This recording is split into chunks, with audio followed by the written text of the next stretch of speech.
Chapter 6 of the Hilda Chronicles. This chapter is called The Gallant Assassin. Lapis blue flames crackled quietly inside the howling cauldron while Hilda slept beside it.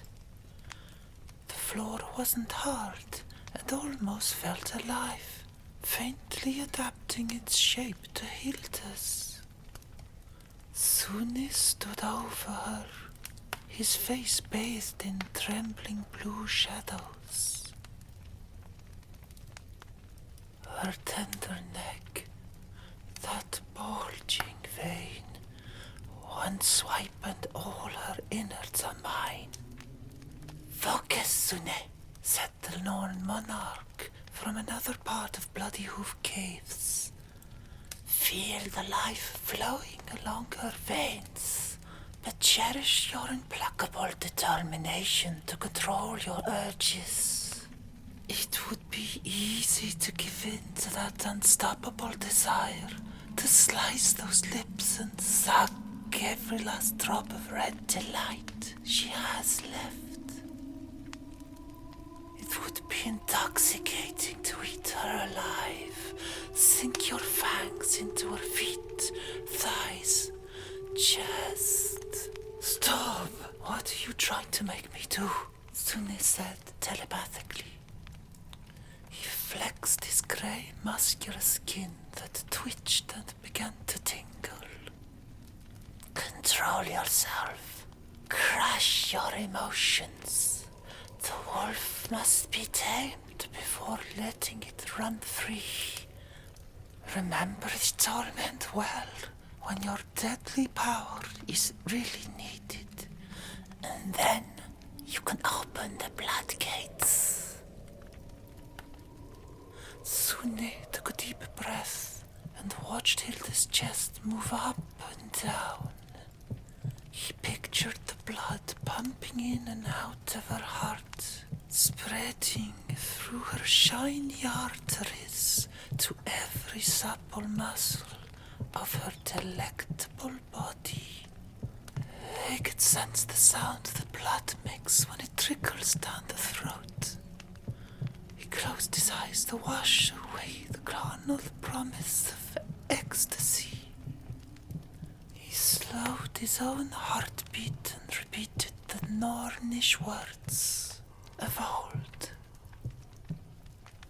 When the blood from Eikthirnir's antlers floweth, indigo worms on fire whisper the calm of rising red moons. When he opened his eyes, he met Hilda's terrified gaze. The reflection of blue flame swayed in the chalk of her eyes like reeds of seaweed being combed by the waves. Hilda remained silent, staring back at the young lad looming over her.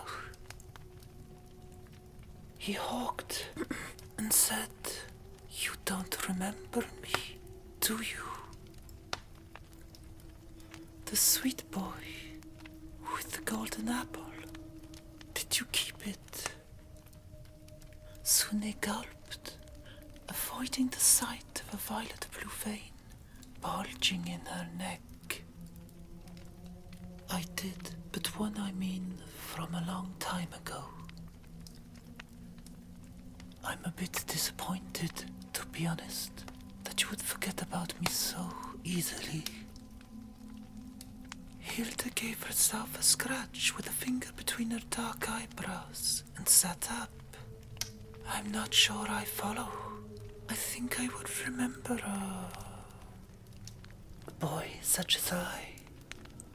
I haven't changed much, have I, Hil?" Hilda was struck by a long-gone childhood memory.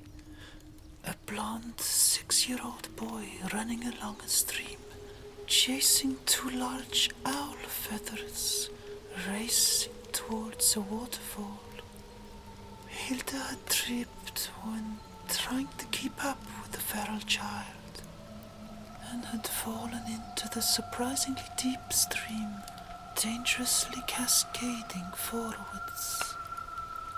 The boy didn't flinch when he heard her cry, and dived in after her, saving the girl from breaking her bones on owl-talon rocks below the waterfall. On the mossy shore, she remembered how he stared into her polished eyes through dewy spider-leg-long lashes. She felt his heartbeat drumming away in his arms, and was snatched out of euphoric reverie when something bit her back. When she screamed, Sune had dropped her, pretending to search for the snake or ferret that had been lurking in the heather bushes. She hadn't given those innocent times any thought for many a red moon. I'd completely forgotten about you, as if you'd never existed, Suzu, said Hilda, holding back the tears. I don't blame you, Hill. Losing Skegard like that would break the strongest of men. But you left me. When Modir died, I never saw you again. Not once, she said, burrowing her head between her legs. I thought you'd been taken away, too. I'm sorry. Some things are over our heads. Believe me, you wouldn't have wanted me around back then. Careful, Sune, whispered Voluspa in his mind. Too late for regrets, said Hilda, rubbing her back where she still had 3 small scars from whatever had actually clawed her by the stream. You haven't aged a bit. Apart from the charcoal tan, perhaps. What happened to you? I know, Mother, replied Sune in thought.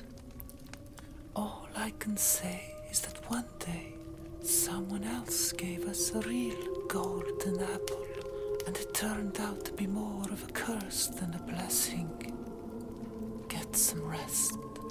There will be plenty of time for Katiogel races when the snow has thawed. Soon he left her alone by the fiery well and slipped into the maze of tunnels. In the depths of another peculiar giant ash root, Voluspa sat at a long wooden table. Her face wasn't sapphire blue from the hungry flames of a cauldron, but illuminated by a frame that shed strange light beams. Voluspa tapped away on something flat and grey and frowned when her neck began to itch. Not now, she said to nobody, peeling off withered skin. Kara, fetch me a live one, Voluspa said telepathically to her loyal Trog and Norn guardian of the second well. Kara heard the Norn monarch call and immediately left the fox kid she was feeding in the forest den. Not far from the shrine where Kyoko was imprisoned. As you wish. The state they are in, I doubt they'll even notice. On the outskirts of Vanaheim, a few children were playing with a rusty hatchet. They had found it stuck in a skull they stumbled across while playing in the fields leading to Nebelwood. The fields were littered with rusty shields and broken weapons. They were beginning to look like a landfill, which was curious because Nobody in their right mind would leave so much iron and material to waste. The three kids weren't as lively as one would expect of a bunch of mischievous youths.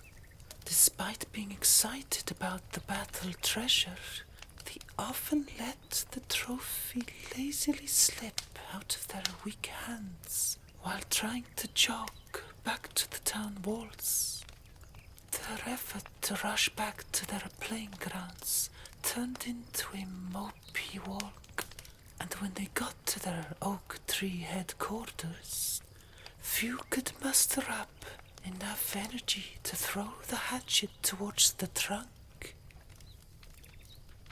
Gunnar stood against the wall, clad in grey to blend in, and glanced at them, struggling to climb up the twisted oak branches. None of the children had seen him, and none had spotted the fox either, creeping through the tall grass behind the oak tree. One of those smelly piglets up there might need a little nudge.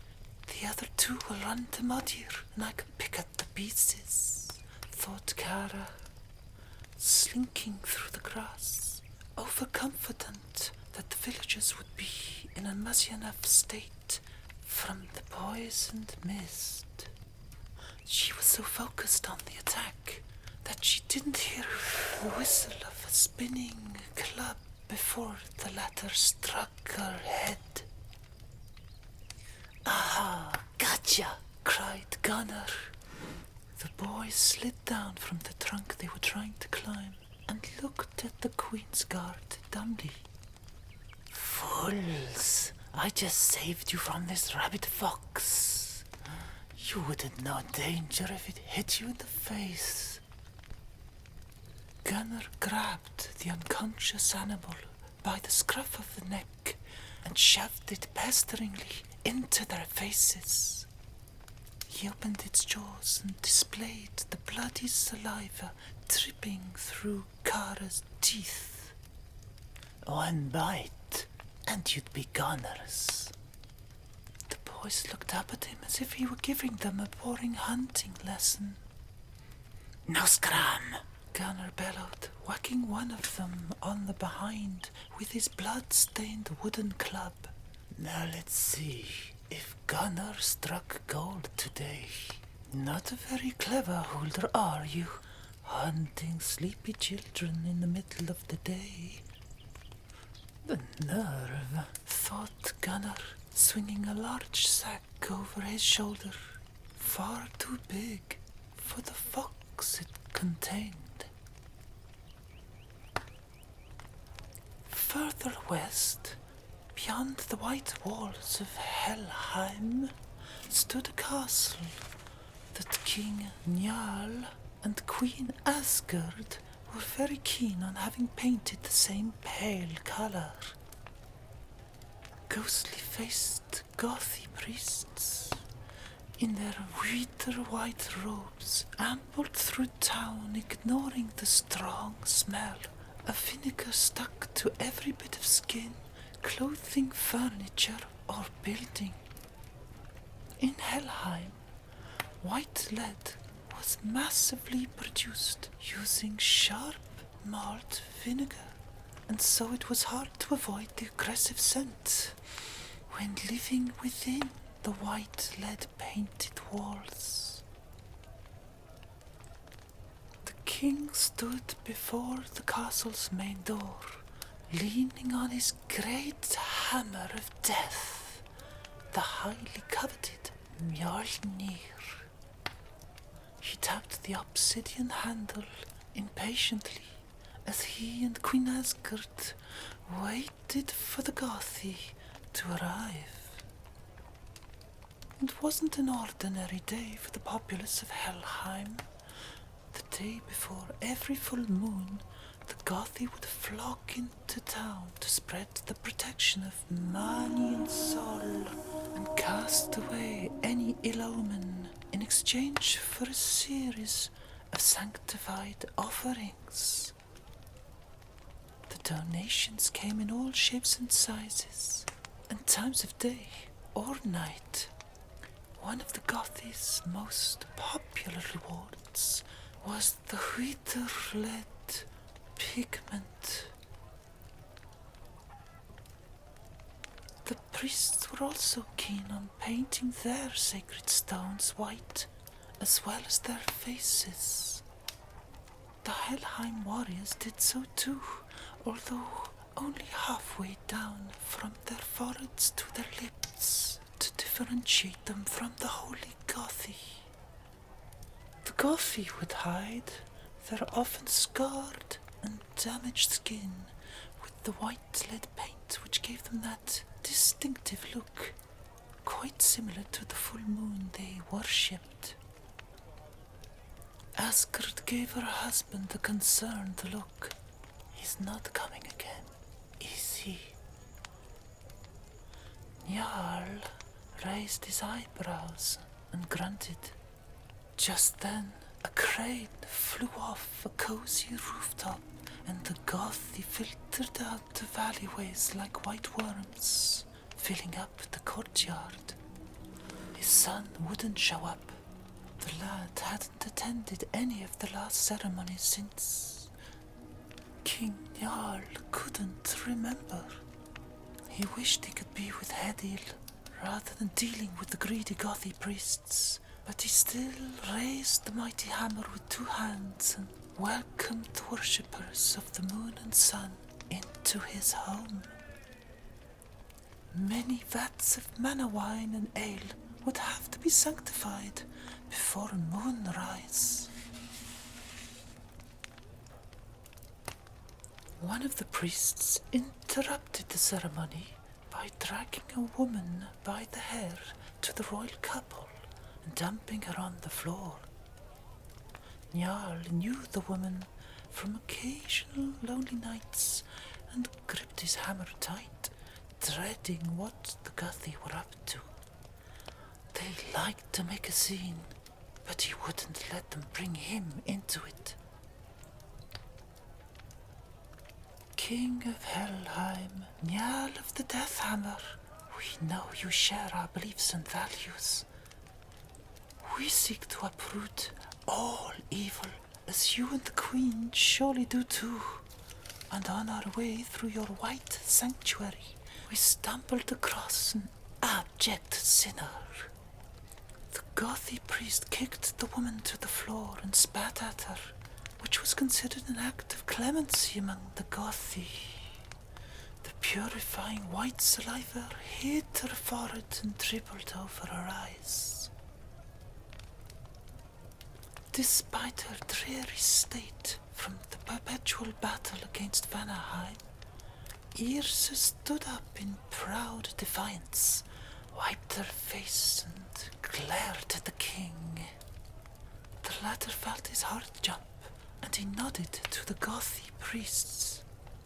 2 of them held her steady while another drew a short blade to cut off Yrsa's clothes. Yrsa's fierce complaints didn't stop the priests from slapping her bruised skin with white paint until her body was completely covered. She spluttered a few last words, and the priests gagged her. I understand this villager may have strayed from the holy lifestyle you must lead in the sacred mountains, but perhaps she hasn't earned Sol's eternal wrath just yet, said Queen Asgard cautiously.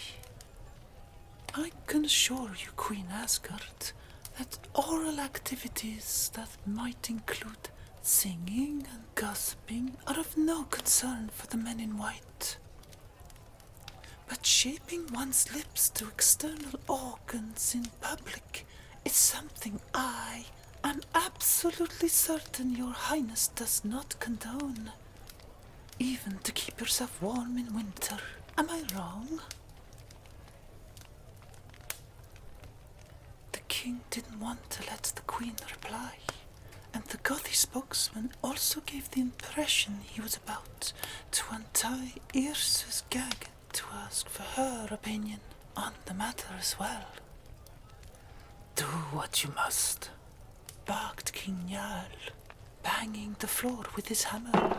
He decided to wait indoors while his sweet Yrsa was to be whipped with spiny fur stalks and hoisted up to hang from the high walls of Helheim. As snowflakes featherly fell from slate skies, the chanting Gothy priests watched Yrsa's last tremors of life subside as they yanked a rope attached to a hook in her navel. The lower half of her body slit open, staining the stone walls with a gush of steaming bowels. Queen Asgard observed the foul scene from afar. She was as eager as Njal for the Gothy to leave them in peace, but couldn't help notice how her husband had intervened, preventing her from speaking her mind. Queen Asgard was well aware that the king knew how much she loathed being silenced, especially by men, and suspected his strange lack of concern for Yrsa's fate had some other meaning than irritation or impatience with the priests. She pursed her lips, gazing right through Yrsa's youthful dead body, and thought of how many pots of lead paint it would take to clean up the Gothy mess.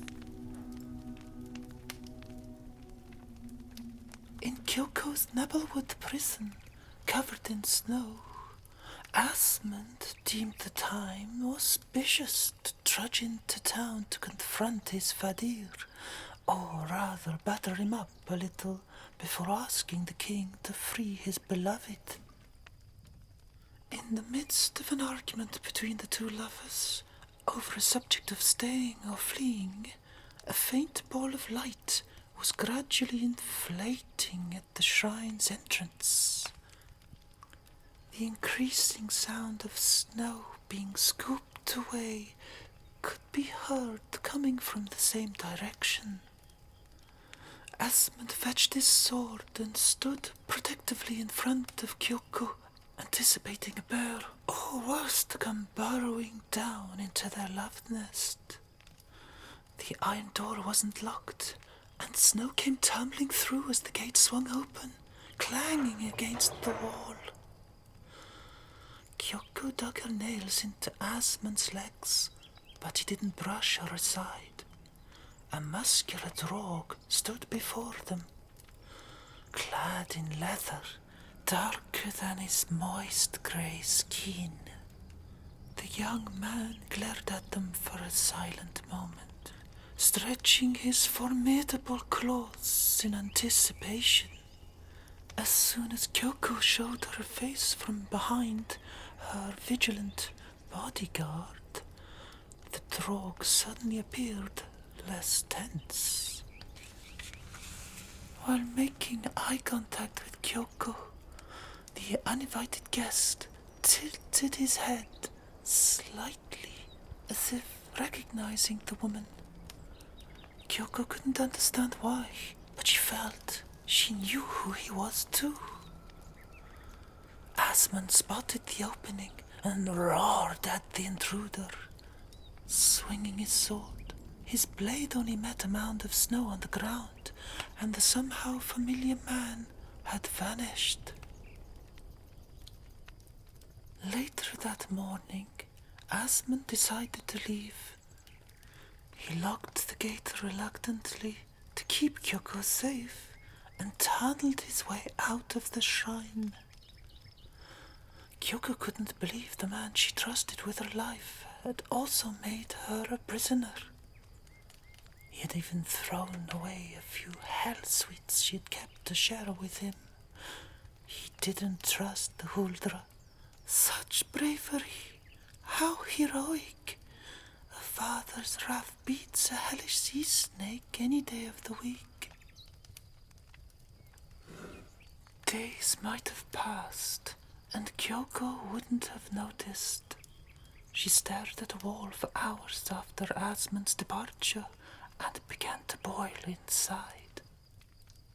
They can all go to Jigoku for all I care, the lot of them.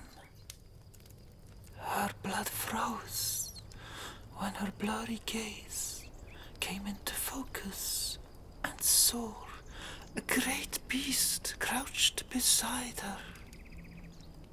The same dark creature she had seen that very morning before Asmund left her here.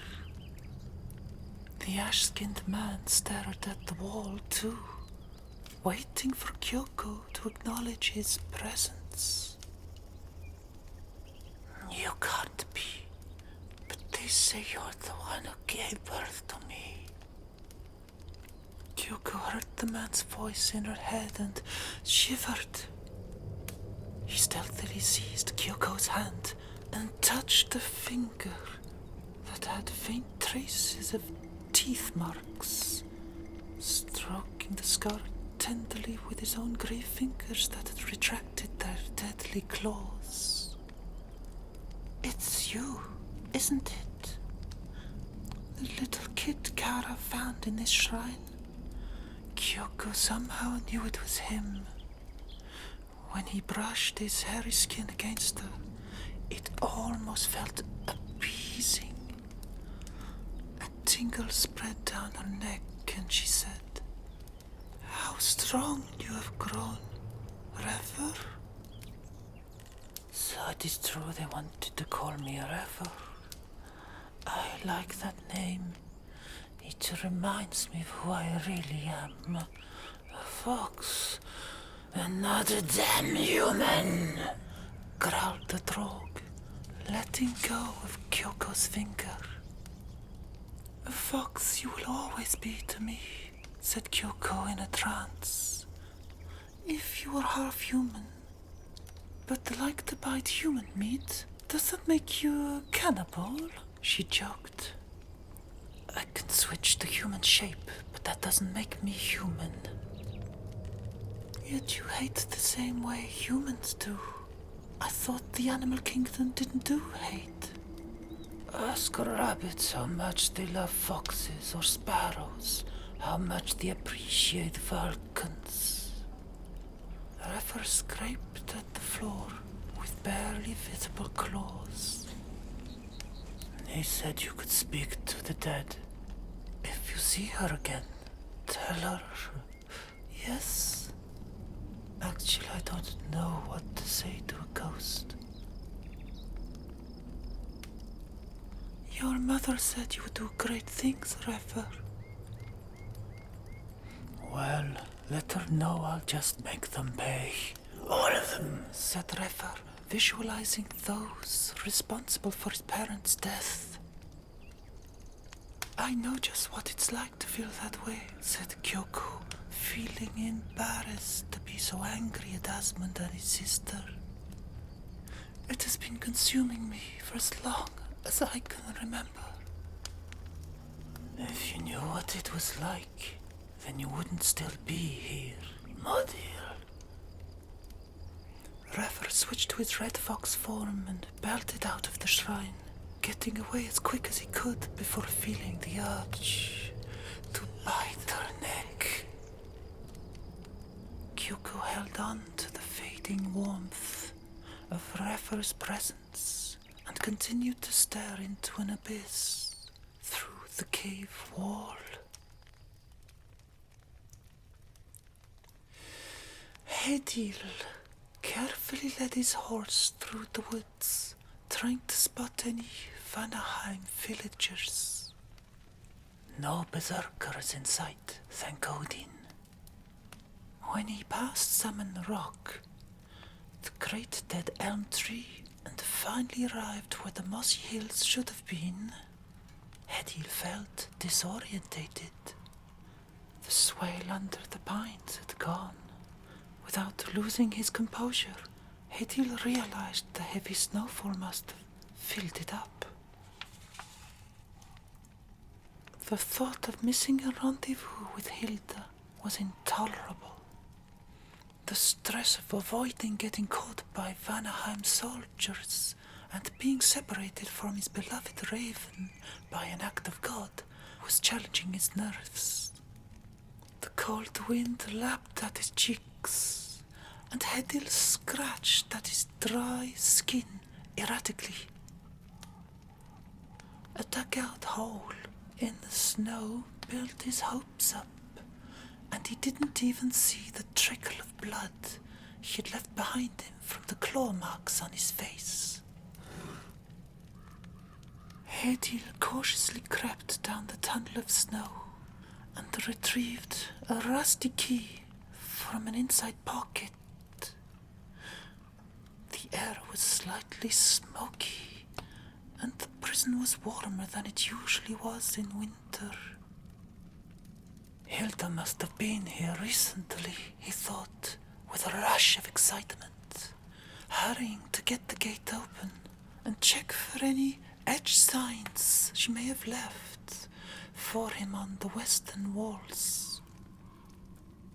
In the gloom, he couldn't see any secret symbols alluding to a meeting place or a date that would be shaped according to the coming moon phases.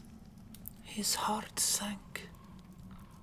Too obsessed with seeing his forbidden lover, he hadn't bothered to check his surroundings for possible threats. The cave was often abandoned, but it was a prison after all, and any deluded maniac could be locked up here. When a female voice chirped out from the darkness, he was so petrified he lost his balance and hit his head on a wall. Cursing the soiled world of hell, he unsheathed his sword and yelled at the shadows. "Show yourself, fiend!" Kyoko was amused by the situation, giggled like a little girl. She'd been through way too much to care about another hungry Norseman with a blade. "What do you want?" she asked, as if he were the next visitor in line. Hedil took 3 steps backwards when the unusual woman walked into the pale blue light. "No, I'm not a witch, but please feel free to kill me if that's what Asmund sent you here to do." Hedil was startled by the fearless prisoner, but felt no imminent threat. He made a calming gesture with his left hand and put his sword to rest. "The prince put you here? Who are you?" "A Ningyo. He fished from the sea." Kyoko told him all about their travels and how Vanaheim had treated her. Hedil was fascinated and wanted to know more, but he knew he couldn't allow himself to stay any longer in this snow dungeon. Kyoko made him wait before he left and tore a piece of colourful yukata fabric to tend to Hedil's scratched forehead and cheeks. The caring gesture convinced him to go ahead and take a jab at his enemies. "Come with me, Des, my lady of the snow. There is much more to this island than prison, I can assure you." Kyoko didn't take much time to consider her loyalty towards the jailers of Vanaheim and accepted the offer. "Even if I know I can't trust you yet, I'm dying for some fresh air. Thank you." "Hedil, son of Njal and Asgard, at your service," replied the young man, scribbling a first quarter moon over a horizontal line. "Have you ever ridden a horse?" asked Hedil, helping Kyoko out of the snowy passage. Something new to enjoy, she replied faint-heartedly, knowing she was about to betray her husband. All you need to do is hang on tight and watch us fly over Vigrid plains into the night, he said, stroking his horse's neck. And that is exactly what they did, with Kyoko pressing her cheek against Hedil's back as Nebelwood faded into the distance behind them. In Vanaheim's castle, Gunnar made sure the king and queen were safe for the night. He personally escorted Queen Eleanor to her chambers and let her play with him for a while. When she had finished and the coast was clear, Gunnar slipped out of the room to assist the king, who was still drinking by the fire. Gunnar, you look exhausted, said King Agni when Gunnar appeared stealthily beside him. Don't we all, Your Majesty? Perhaps we can discuss war tactics tomorrow morning with your daughter, now that she has returned. Indeed. Sometimes we forget to live when burdened by duty. Helheim can tremble with fear at the break of dawn. Hilda says she knows how to crack the seabird guano fortress open. Take the evening off. Have some fun. That is exactly what I intend to do, my lord. Thank you for your generosity, said Gunnar, giving the king a respectful nod before returning to his dungeon. In a dank room with charcoal black walls, Kara was strapped to a wooden cross from where she watched the rat hesitating to lick the wet tiles below her. The torture apparatus could be inclined at different angles, and her long white hair dangled downwards, covering her face. She tried one last time to morph back to a fox, but the potion she'd been forced to drink was preventing her from shape-shifting. Oh, how she missed the moon, the stars and the woodland.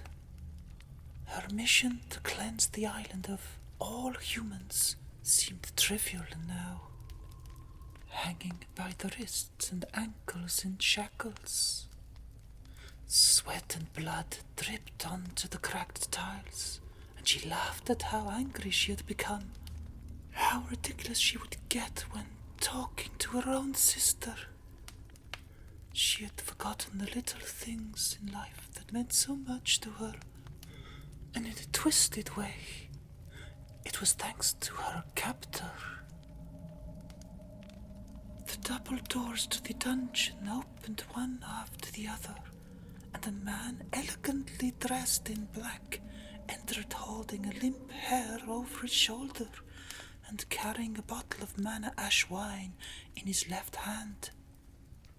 Good evening, everyone still alive. I was told to rejoice tonight, so I thought we could all celebrate together with one of the king's finest beverages. Gunnar placed the bottle on a dinner table and let the little hair flump onto his workshop slab. Kara saw Gunnar open an oak wood cupboard and uncork a small vial. He gave it a sniff and walked back to the hair. With a pair of tweezers, Gunnar opened the hare's maw and poured half the vial's contents down its throat. Gunnar nonchalantly strolled over to Kara and gave a metallic lever behind the cross a pull. which brought the wooden cross swinging backwards.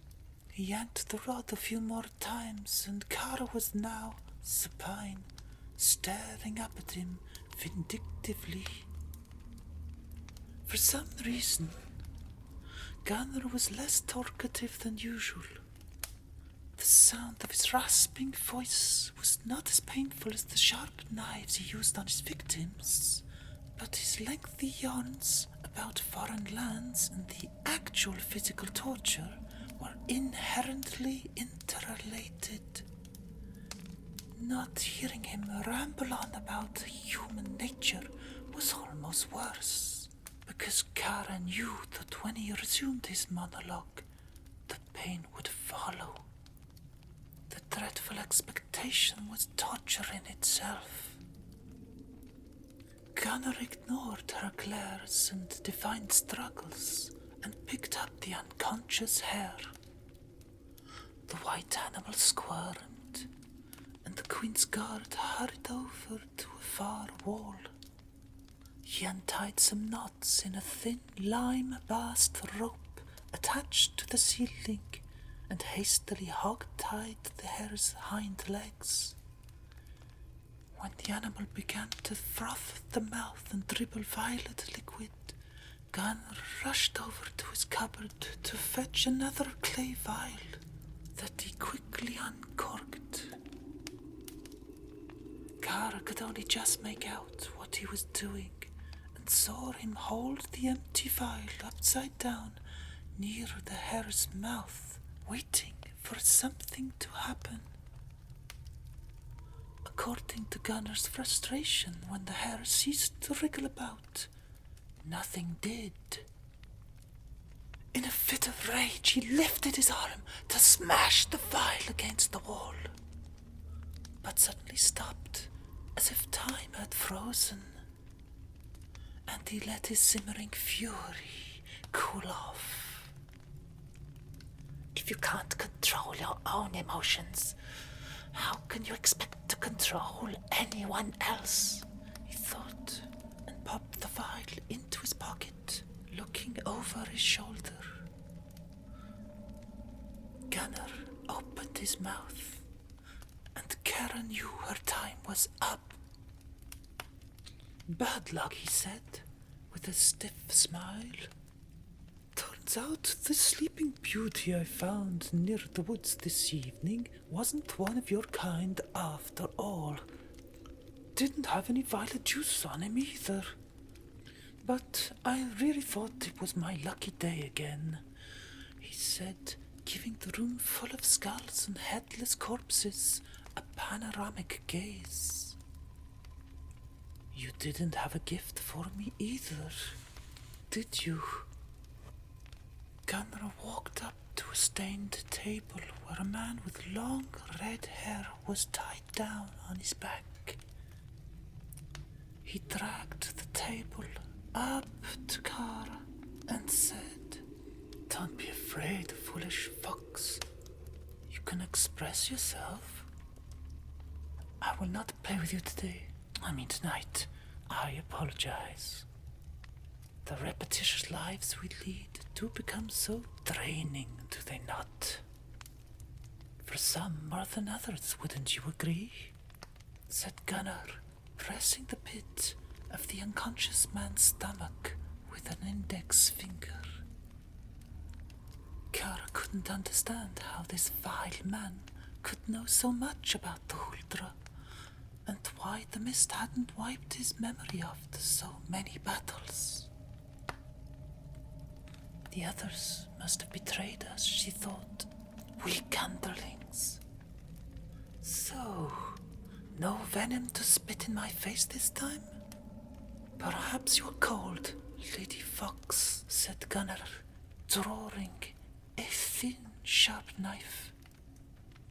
"This winter has been particularly cold, hasn't it? I can barely feel my feet," he mused, stroking one of her bare thighs with the tip of his blade.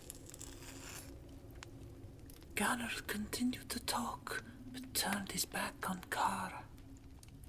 All she could hear beyond his condescending banter was a faint sound of soggy drapes placed on rocks after dyeing them in a river. "Here, my lady.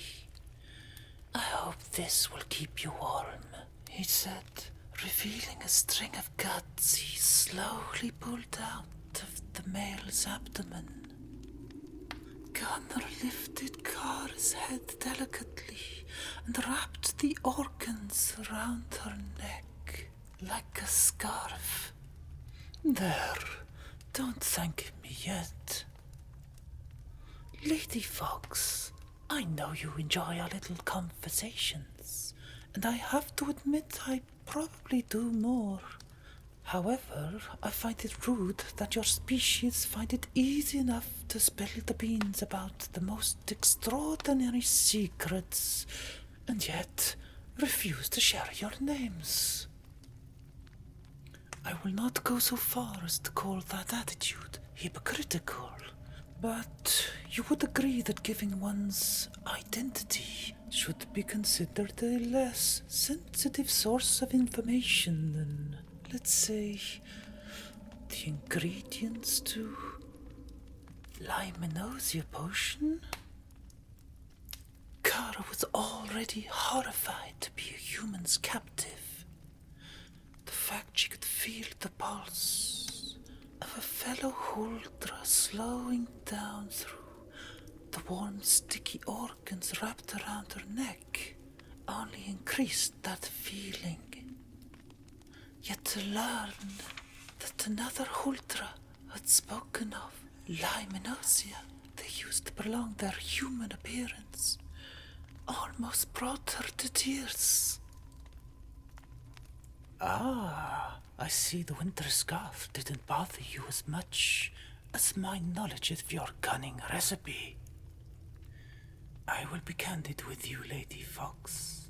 Your fuzzy friends here didn't even know how to make the humanizing liquid, but I haven't given up my research. I might one day stumble across a more noteworthy guest while the mist has expired from your inert bodies and drifted away to haunt the plains. Someone who works in Nebelwood kitchens, a careless kid who's too hungry for juvenile flesh to know she'd met her match." Kara squirmed on the horizontal cross and tried to push away the pulsating grope of guts with her chin. Gunnar spotted her reaction with glee and said, "It is a strange business your kind specialize in. I don't think the world is ready to acknowledge that such creatures truly exist."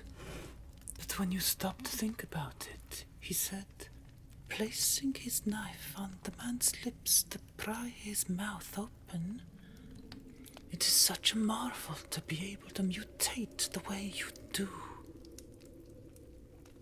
Who wouldn't dream of flapping their wings and rising into the clouds, swimming in the deepest seas, biting massive chunks out of seals with rows of shark teeth? So the question I have for you today, this Fox, is why not share this peculiar talent with those you wish to imitate? Why transform into bipeds if you aren't deeply obsessed with becoming like us?" Gunnar filled the goblet with wine and brought the mana ash to his lips. He paused for an eternity and poured the glass over his victim's face to wake him up. "Where's the pleasure if you don't witness your own ending?" he said as the male Huldra spluttered and coughed out blood. "And I don't expect you've had many chances either to see how beautiful you are on the inside." When the man's screams died down and the irregular heartbeat Kara could feel around her neck finally stopped. Gunnar leaned over the victim. His face almost touched the Huldras as Gunnar waited in vain for another phenomenon to occur. Do you believe in the existence of the soul? Of course you do. A Huldra without a soul would be like a riverbed without water. So fascinating and annoying at the same time, he said, pushing the male Huldra to the floor. Kara gasped for air as her necklace of organs squeezed her throat. Her skin went Limonosian violet as she thrashed about, lacerating her wrists and sore ankles on the rusty shackles. I have a few leather bottles you might like to see. Perhaps they belong to some of your best friends. Your kind spread like wildfire. I'm sure it's hard to keep track of all family ties. The Huldra are my family, said Kara, grimacing. She wanted the butcher to finish her off and found the strength to spit a cloud of bloody saliva in his direction. Scum! You aren't worthy of having your blood sucked out, she added, screaming at the top of her voice. Strange lot indeed. Some of you as peaceful as pigeons, and others as deadly as dogs. A fine family, to be sure. Now, young child of the woods, tell me this, and I will free you of your misery. Why does the mist never expire from your bodies when out of the forest? You may wonder why I have ever been able to witness such a sacred act of mass manipulation. Well, he said, stroking a black wall with 2 fingers. This seems to do the trick. Gunnar drew 2 black lines from between her breasts to her abdomen. Charcoal. For some brilliant reason, the soot has preserved me from your village attacks. And when I wear a balaclava dipped in charcoal paste, you never see me coming. All those half men and women sleeping so peacefully while they undo history and twist everyone's minds. It's like walking into Nibelungen and picking up whatever prize you fancy. Nebelwood becomes the Garden of Idun, and all the golden apples are mine to pluck. Gunnar drew his black sword, dipped in his personal charcoal mixture, and slashed through the organ, strangling Kara. They fell to the floor like dead snakes, and Kara choked in shame. How could this pompous prickle in the posterior think he could get away with it? Kara growled and closed her eyes. Feisty as always. I thought you'd changed for the better, but some just never learn, said Gunnar, showing Kara a leather bottle. See this? Any idea what's inside? No? Can't guard your tongue? Gunnar popped the cork and inhaled the bottle's empty contents. Unfortunately, nothing. I thought I'd captured one of your miserable souls 9 moons ago. And believe me when I say I've tried a lot. But whenever I decide to make the next step and drink one of you up, the bottles are always devoid of spirit. Any hints why? No. As you can see, I've tried daubing the leather in charcoal paste, and that doesn't work. I've even attempted to harvest the mist as it returns to smaller beasts, slicing their throats as the life returns to them. But to no avail. Watching you die on the slab and crosses rarely gives any results of mist emanation, and I think it has mostly something to do with the broken balance of temperature between your petrified bodies and the damp cold of this dungeon. Most frustrating. Kara couldn't hear him speak anymore. She saw the full moon through the ash trees, the trembling withered leaves whispering through the canopy. In a simmering mist of despair and anger, Kara saw her forest home go down into flames. She caught a glimpse of Kyoko being buried alive. A horrendous final battle was taking place on Vigrid Plains. Refer appeared, badly burned, only to be stabbed in the back by Voluspa's henchman. He was trampled by Hilda's horse, while hordes of zombie-like villagers swarmed the fields to destroy the remaining sane humans, and Huldra fighting together. When Gunnar stuck his knife into her eyelid, Kara exploded. The roar she made shook the dungeon. She morphed into a powerful Droog, dark grey with wavering white hair. Gunnar looked fascinated. Something due to add to his studies of the Mistfolk. A possible breakthrough. His demeanor switched to alarm when Kara's muscular limbs cracked all the manacles. She bounded at her captor, slashing with dagger claws, and threw him out of the way.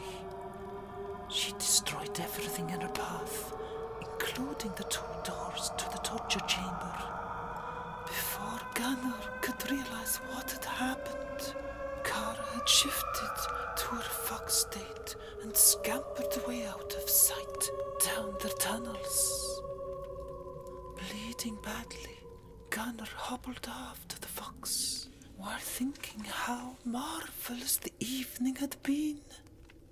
A Droog. I had a magnificent Droog in captivity, for sake. What have we learned? The Drogar can snuff out the effect of limnosia. Interesting. What is all the fuss about, Vadir? Asked Hilda, storming into the hall where King Agni was still sitting next to the fire. Gunnar says the folk of the forest sent a spy to poison Eleonora. He's all worked up for some reason. Says we have to go on a fox hunt at this ungodly hour. The man has lost his mind, interjected Asmund, stretching his arms. He must have stolen the wrong bottle of mana ash wine this time and poisoned himself. Very witty, Prince Asmund, said Gunnar, walking past him. His arm and chest were bandaged, and he could not stand up straight. Blood trickled down his cheeks from under a black patch covering a lacerated left eye. I suppose you think wine brought me to self-inflict these wounds, and that your mother didn't escape a terrible death because I tested a bottle of poisoned wine before serving it to her? This bottle of wine, Lord Gunnar, when did you exactly serve it to my wife? Asked the king. I was going to serve it before she went to bed, your majesty. She requested a goblet to help her sleep. I chose to investigate the crime immediately, and I apologize for not informing you last night. As Royal Guard, I felt it was my duty to protect the crown by flushing out those responsible as soon as possible. You know only too well that the crime goes cold quickly, and evidence fades as the moon wanes. Gunnar, the way you protect my wife is none of my business, said the king, patting Gunnar's forearm. Your diligence is almost unerring, and I thank you for saving the queen. However, what does a fox have to do with your cuts and bruises? Did you fall into a bear's den on your night out? I did not, your majesty. I found the culprit in the kitchens and was about to bring him in for questioning when a masked accomplice struck at me from behind. I defeated the cook easily, but the other armed spy scarpered. And when I got to my feet to look outside, I saw a fox. A fox, added Hilda. Come on, let's not play dumb here. Everyone knows what lives in the woods. One of them was spying on us in your home, King Agni. I think it's time we waged war on the folk of Neverwood and enslaved them. Are you calling me dumb, Gunnar? It's strange, because I thought my most loyal soldier called me dim. Plain dim, said Hilda. He thinks you don't know anything about the local legends and children's stories. Your Highness, I would never do such a thing. If I offended you, it is only due to fatigue and the blows I received from the Huldra spies, said Gunnar, groveling a step further away from the king. Then I suggest you get some rest. We have other matters at hand than burning down forests and enslaving animals, said King Agni. Take the day off. I insist. Gunnar knew he had reached the dead end, bowed obsequiously and left. That battle could be won another day.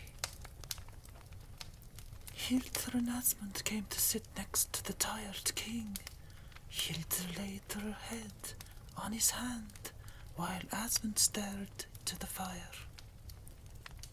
The only poison Eleanor will ever receive is from that man's lips, said King Agni.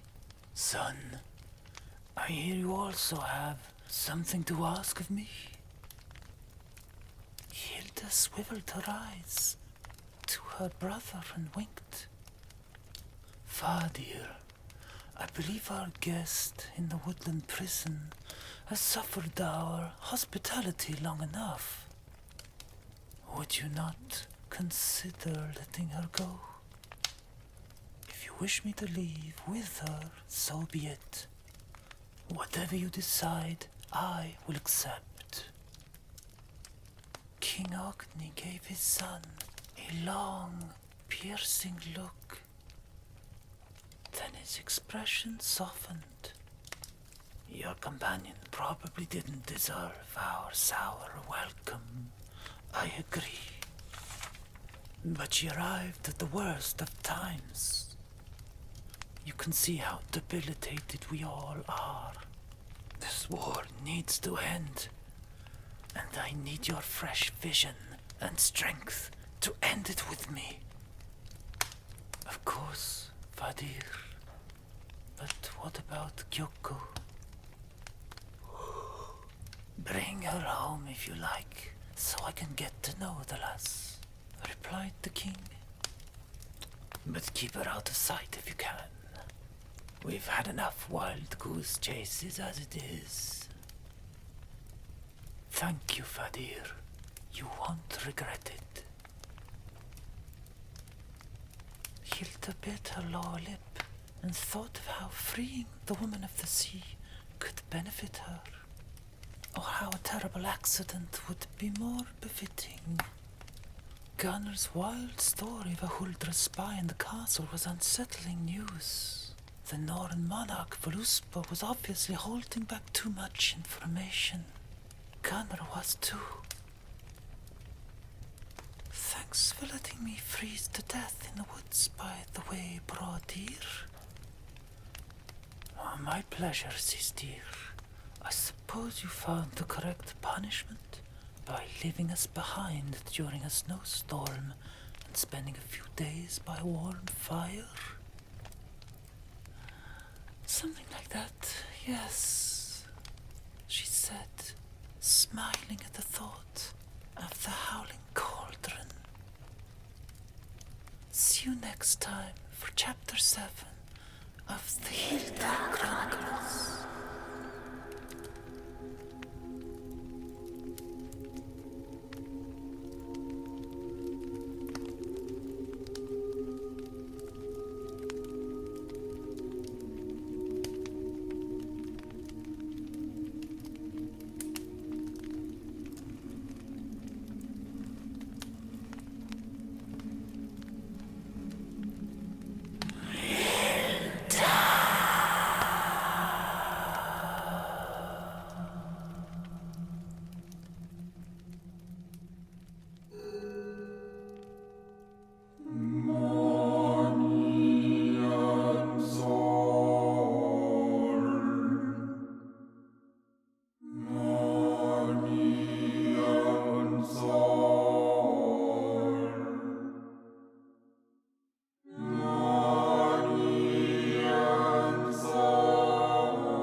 Listen to the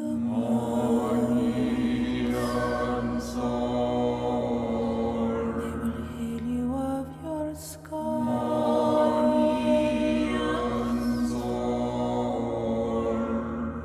Listen to the song. This hunger has its charm.